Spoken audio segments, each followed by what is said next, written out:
पूरे देश से सार्वजनिक माफी मांगिए और जैसे अपनी दवाओं के बड़े बड़े विज्ञापन आप देते हैं वैसे ही विज्ञापन दीजिए, ये कहा है सुप्रीम कोर्ट ने बाबा रामदेव को। दरअसल एलोपैथी के खिलाफ और पतंजलि आयुर्वेद की दवाओं के भ्रामक प्रचार के मामले में आज जस्टिस हिमा कोहली और जस्टिस एहसानुद्दीन की कोर्ट में ये सारा वार्तालाप हुआ।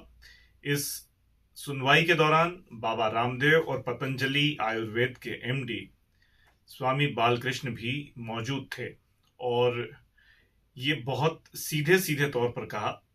बाबा रामदेव की ओर से कहा गया कि उन्होंने विज्ञापन दिए हैं और माफी भी मांगी है, लेकिन सुप्रीम कोर्ट ने कहा कि ये सुप्रीम कोर्ट की अवमानना का मामला है और जितने बड़े विज्ञापन आप देते हैं उतना बड़ा माफीनामा भी देश भर के अखबारों में छपवाइए और सार्वजनिक रूप से माफी मांगिए।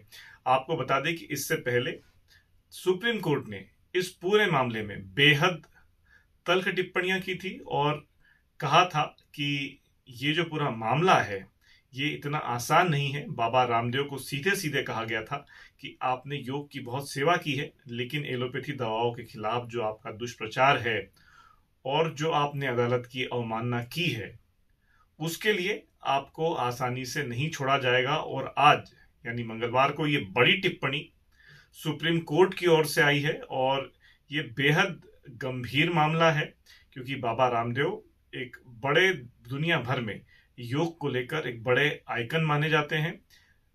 पिछले कुछ दिनों में और या यूं कहे कि हमेशा से ही वो एलोपैथी दवाओं के खिलाफ बोलते रहे हैं और इंडियन मेडिकल एसोसिएशन ने एक याचिका लगाई थी जिस पर यह मामला आगे बढ़ा और अब सुप्रीम कोर्ट ने कहा है कि आप माफी मांगिए।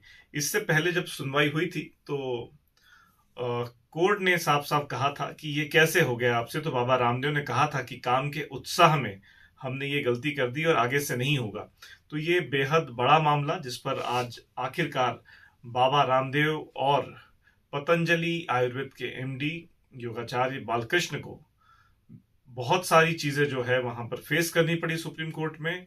और अब उनसे कहा गया है कि आपको बड़े विज्ञापन के तौर पर जैसा आप बड़ा विज्ञापन देते हैं ऐसे ही माफी भी मांगनी पड़ेगी। तो कुल मिलाकर पतंजलि आयुर्वेद, बाबा रामदेव और योग और बालकृष्ण जी के लिए ये स्थिति बड़ी असहज करने वाली है।